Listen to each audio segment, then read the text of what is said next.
ইউনূসের প্রত্যেকটা লোম is a fraud.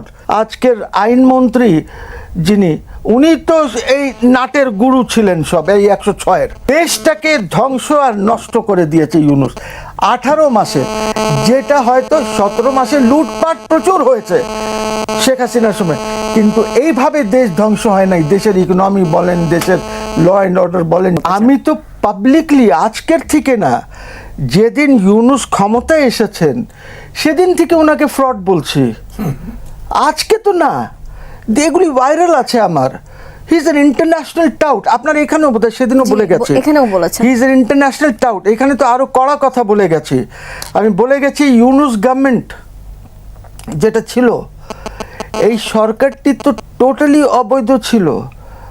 এই সরকার এই কারণে অবৈধ ছিল বিকজ উনাকে তো কেউ প্রধানমন্ত্রী হওয়ার জন্য বলে নাই, হেড অফ গভর্নমেন্ট বলে নাই।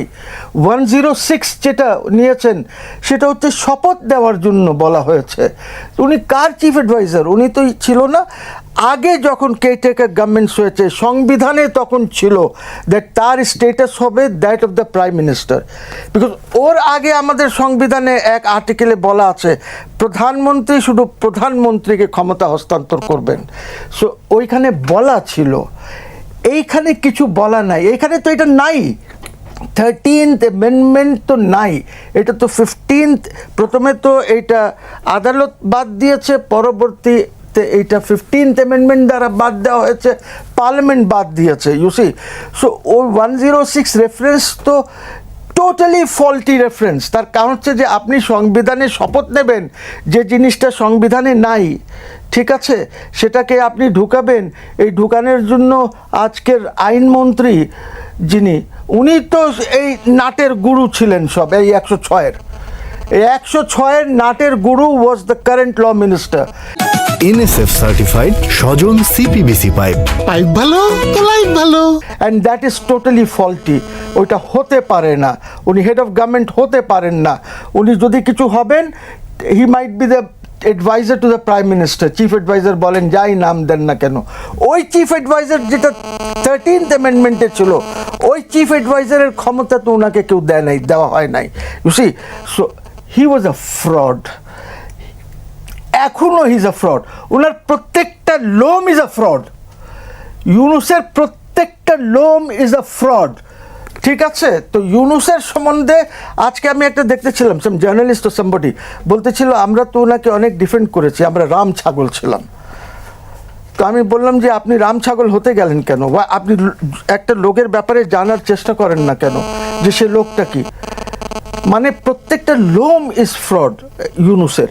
সো ইউনূসকে নিয়ে আলোচনা করা, আর আমার ভাই তো বলেছেন দ্যাট উনাকে দেশ থেকে বাইরে যাওয়া উচিত না, এইটা নিয়ে আমি জানি না। It is for the government of the day to decide যে ওনারা কি করবেন। কিন্তু দেশটাকে ধ্বংস আর নষ্ট করে দিয়েছে ইউনূস 18 মাসে, যেটা হয়তো 17 মাসে লুটপাট প্রচুর হয়েছে শেখ হাসিনার সময়, কিন্তু এইভাবে দেশ ধ্বংস হয় নাই। দেশের ইকোনমি বলেন, দেশের ল অ্যান্ড অর্ডার বলেন, যাই বলেন, এই যে কি বলে ওই যে মব সৃষ্টি করা হয় নাই, গুম হয়েছে। আমরা সব এই অপোজ করেছি, সব হয়েছে। খুব খারাপ কাজ হয়েছে, খুবই খারাপ কাজ হয়েছে শেখ হাসিনার সময়। লুটপাট করেছেন, ব্যাংকগুলি লুট হয়েছে, সব হয়েছে, কিন্তু এই মব সৃষ্টি হয়নি। আজকে এখান থেকে বের হলে এখানে মব সৃষ্টি হচ্ছে কেন? ওয়াই দিস মব সৃষ্টি? এটা কে করেছে? ইউনূস গভর্নমেন্ট। আজকে আসিফ বলছে, is Asif not responsible for most of these things? আমি মনে করি সেফ এক্সিট পাওয়া উচিত নয়, কারণ এই প্রথম উপদেষ্টাদের ভিতরে ফরমালি দুদকে অনেক অভিযোগ পড়েছে, ডক্টর মোহাম্মদ ইউনূসের বিরুদ্ধেও পড়েছে। সেগুলো তো তদন্ত হতে হবে, কারণ ডক্টর মোহাম্মদ ইউনূস তিনি সরকার প্রধান তো ছিলেন, তাই না? সরকার প্রধান ছিলেন, তিনি কত কিছু নিয়েছেন। আমি লিস্ট কিন্তু একবার বলেছি, আমি টেলিভিশনে বলেছি। তো সুতরাং সেগুলোর তো তাকে কৈফিয়ত তলব করা উচিত। সেই প্রপার্টির থেকে শুরু করে নিজস্ব ব্যক্তিগত তার মামলা ছিল প্রায় 7টা 10টা, সেগুলো এক্সিকিউটিভ অর্ডারে তুলে নিয়েছে। কোর্টের আদালতের ধারে নাই। হ্যাঁ, তো সুতরাং তার তো আমি তো মনে করি যে উপদেষ্টা যারা আছে, যাদের বিরুদ্ধে ইতিমধ্যে দুদকে মামলা হয়েছে, তাদের দেশ থেকে নিষেধাজ্ঞা করা উচিত এবং